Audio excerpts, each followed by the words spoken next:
The stuff of these events burns so fast, there's been no time to establish or absorb any single story, or to see a previous version be replaced by another, so that all the possible truths seem still to be in play, although able uneasily only to acknowledge each other. Remember the Zero story?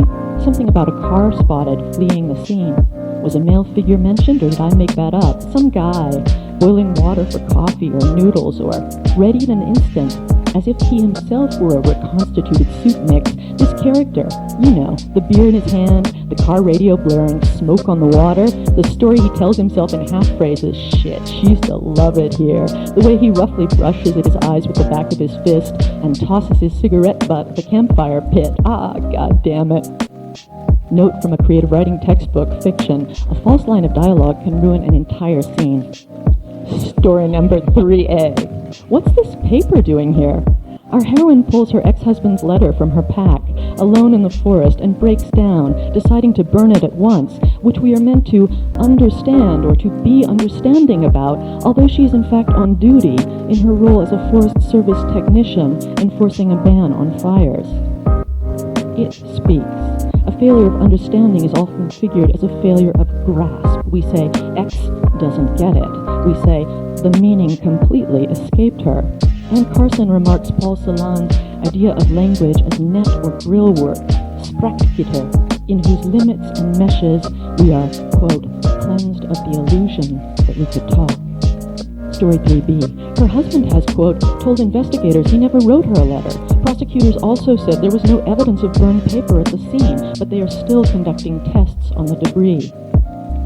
Discussion topic: technologies and gestures, or the company barbecue. Unquestioned understanding. Of course you burn a love letter, historical and literary precedents, the wings of the dove, etc., but even as we imagine the tender words, had tears splotched the paper, vanishing into black ash, a question occurs. What if, as is so likely in our moment, the letter was written on a computer? C.F. Benjamin, The Work of Art in the Age of Mechanical Reproduction, etc. Oh, not a love letter? Our desire to allot specific technologies to defined areas of feeling and limited gestures is itself worth a paper. Discuss the differences in texture of event between burning a love letter and shredding documents. Why don't we shred love letters? If it comes out that Ollie North and Fawn Hall sat up late burning the Iran-Contra evidence together, do we think they were in love? What's changed if employees at Arthur Andersen burn papers relating to the Enron account? And if the papers are used to help the coals catch beneath that startled and stiff-suckling pig on a spit as full of righteous indignation as any executive? Question: what would you say from a house on fire? Answer: fire. Backdraft. For days now we've been reading, under the news reports, the easy cliches this letter would have had to include. A fire beginning, I love you. A fire beginning, I want to start over. The tears in the reader's eyes give the air a heat shimmer. Okay, now you have 2 hours to go back in and bring out everything you want to save forever. As is so often the case, the words had a powerful effect, though not the one intended by their author. Hey Ray, what do you say?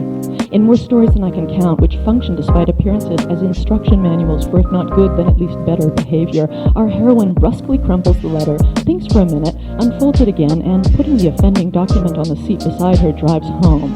If she doesn't have the possibly requisite fender bender, late 20th century epiphany territory, a chance for some necessary soul searching, she arrives home. Note, the girls are at school, lowers the blind, pours herself a drink, and plays something like Smoke on the Water, or Smoke Gets in Your Eyes, over and over. It's as if what she's read has seared itself into her memory, the rhythm of those terse sentences with their focus on physical details, e.g., the sound of the ice against the glass made a cool noise which pleased her. The rules.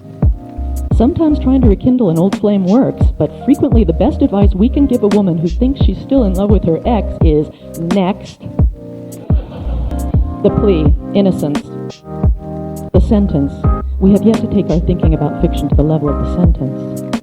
Story number 4. In the custody of the third person, the report lists our protagonist's age, 38, in the sentence describing her as, quote, dry-eyed as she entered the plea. The report continues, but after Thursday's hearing got underway, she wiped away tears and reached for a tissue as one witness, U.S. Forest Service Special Agent Brenda Schultz, said it appeared she had moved rocks from a campfire to allow the fire to escape and ignite surrounding brush. Tip sheet. It's a tremendous challenge to transform characters made of ink and paper into people capable of drawing laughter and tears from unknown readers.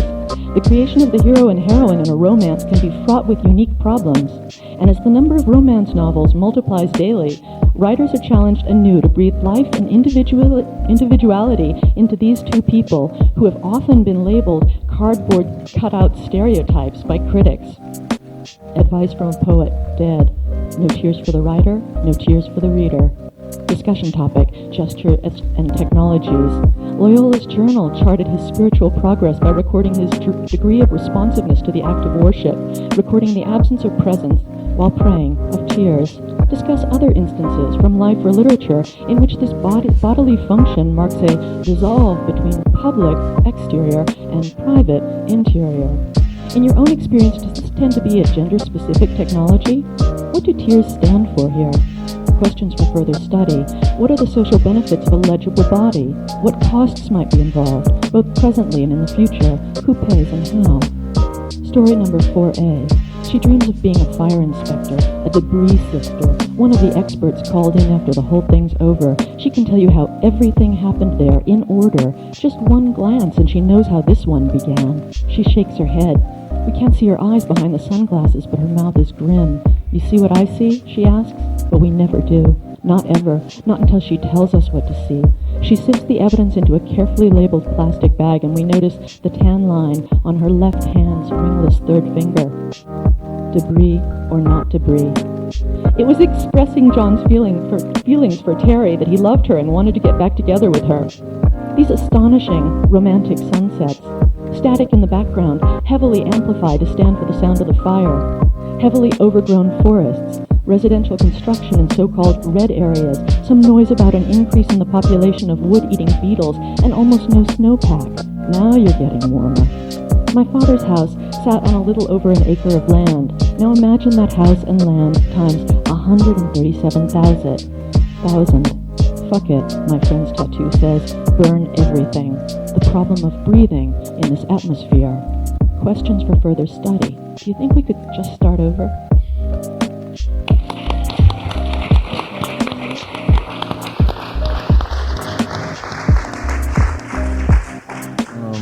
I'm going to read something called Double Self-Portrait.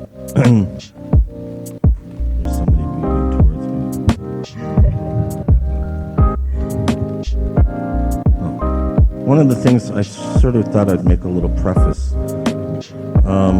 I wrote a book on Andy Warhol, and it came about, I was with Charles Simic, and he was writing a book on Joseph Cornell for this series that Echo Press is doing, and we were sitting in a bar,